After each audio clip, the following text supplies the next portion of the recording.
সম্মানিত সভাপতি, অত্যন্ত শ্রদ্ধাভাজন আমাদের প্রিয় চিকিৎসক, আমার প্রিয় স্যার, আমি সরাসরি স্যারের ছাত্র অধ্যাপক ডক্টর এবিএম আবদুল্লাহ স্যার, মঞ্চে উপবিষ্ট সম্মানিত সুধী,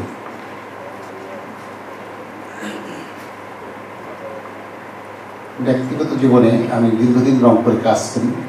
সেই সুবাদে আপার সাথে আমার অত্যন্ত ঘনিষ্ঠতা, তবে সেটা 2002 সালে প্রথম। কিন্তু এর আগেও উনি যখন আজিমপুর বার পার্টির পরিচালক ছিলেন, আমি সেই অফিসে বেশ কয়েকবার গিয়েছি এবং ওনার সাথে দেখা করেছি। তখন আমি ঢাকা মেডিকেল কলেজে কর্মরত ছিলাম। রিপ্রোডাক্টিভ হেলথ, প্রজনন স্বাস্থ্য, নারী স্বাস্থ্য বাংলাদেশ চ্যাপ্টারের জনক হল আমাদের শ্রদ্ধা আপা, কারণ এই চ্যাপ্টারটি বরাবরই অবহেলিত ছিল। উনি প্রথম এই চ্যাপ্টারের দিকে নজর দেন এবং স্বাধীনতা পরবর্তী কাজ শুরু করেন। উনি 1968 সালে ঢাকা মেডিকেল কলেজ থেকে পাশ করেন। ওনার মা ছিলেন রত্নগর্ভা হুমায়রা খানম।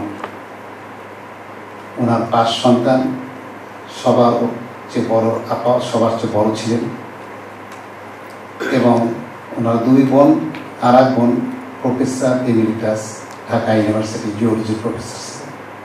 3 ভাই, সব বড় ভাই ইঞ্জিনিয়ার, আমেরিকাতে কর্মরত। তার ছোট ভাই বিশিষ্ট চক্ষু বিশেষজ্ঞ, রংপুরে আছেন। তার ছোট ভাই বিশিষ্ট ডেন্টাল চিকিৎসক, উনি অধ্যক্ষ হয়ে রংপুর ডেন্টাল কলেজ থেকে রিটায়ার করেছেন। তার আগে উনি সরকারি চাকরি থেকে প্রফেসর হিসেবে রিটায়ারমেন্ট নেন। এই পরিবারের সাথে আমার ব্যক্তিগতভাবে খুব নিবিড় সম্পর্ক ছিল। আমার সৌভাগ্য হয়েছিল ওনার মার সাথে খুব মেশার। ওনার মা বেশ কয়েক বছর আগে মারা যান। উনি অত্যন্ত কর্মবিমুখ, সামাজিক এবং মানবিক চিকিৎসক ছিলেন। গরিব, অসহায়, বিশেষ করে মেয়েদের উনি ফ্রি চিকিৎসা দিতেন সবসময়। এবং একাডেমিক কর্মকাণ্ডে যে কোনো seminar, symposium Rangpur medical college অথবা আশেপাশে হতো, উনি প্রত্যেকটি প্রোগ্রামে মৃত্যুর কয়েক মাস আগেও উনি অ্যাটেন্ড করেছেন, আমরা দেখেছি। এবং ওনার জন্য সবসময় সামনের একটা সিট, কর্নারের সিটে রেখে দিতাম আমরা, যে ম্যাডাম আসবেই। সেরকম একজন কর্মবীরের উনি প্রথম কন্যা। এবং উনিও অত্যন্ত কর্মঠ, স্মার্ট এবং অ্যাক্টিভ। দুলাভাই বুয়েটের ইঞ্জিনিয়ার, ওনার সাথে আমাদের পরিচয় আছে। উনিও বুয়েটের সম্ভবত প্রথম ব্যাচের ইঞ্জিনিয়ার। আমি ওনার কথা, এই বই সম্পর্কে সম্বন্ধে শুধু অনেক কথা বলেছি। তবে হ্যাঁ, একটি কথা, এত সুন্দর একটা কাজ উনি করেছেন, কেন এটা আগে বই আকারে প্রকাশ করা হলো না? তাহলে আমরা অনেক আগেই জানতে পারতাম। যদি আমি জানতাম, আমি রংপুর সূত্রে জানতাম, কিন্তু অনেকেই জানতে পারত এবং বাংলাদেশ সরকার সেখান থেকে হয়তো অনেক সিদ্ধান্ত নিতে পারতেন। কারণ বীরাঙ্গনারা সামাজিকভাবে কিন্তু অবহেলিত ছিল।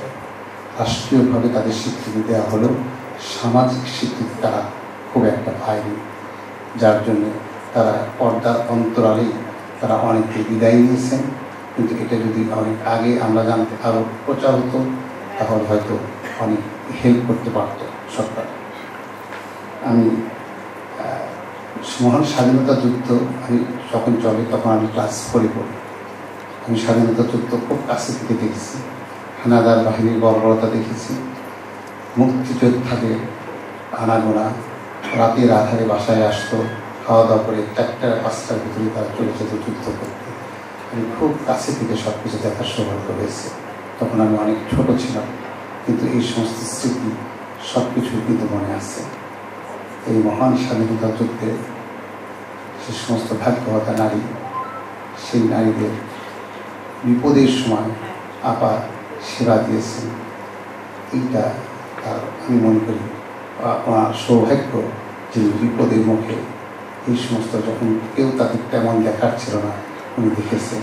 আমরা অবশ্যই তার জন্যে, আপার জন্য দোয়া করব। উনি যেন 79 ইয়ার্সও যেরকম কর্মঠ আছেন, উনি যেন আরও অনেক অনেক বছর বেঁচে থাকুন এবং এই পেশায় কাজ করে যান এবং এই সমস্ত ক্রিয়েটিভ কাজে তার অ্যাক্টিভিটি আরও থাকবে। পরিশেষে আমি সবাইকে ধন্যবাদ জানাচ্ছি, আপনাকে ধন্যবাদ জানাতে আমাকে ইনভাইট করার জন্য। জয় বাংলা, বাংলাদেশ চিরজীবী হোক। আসসালামু আলাইকুম।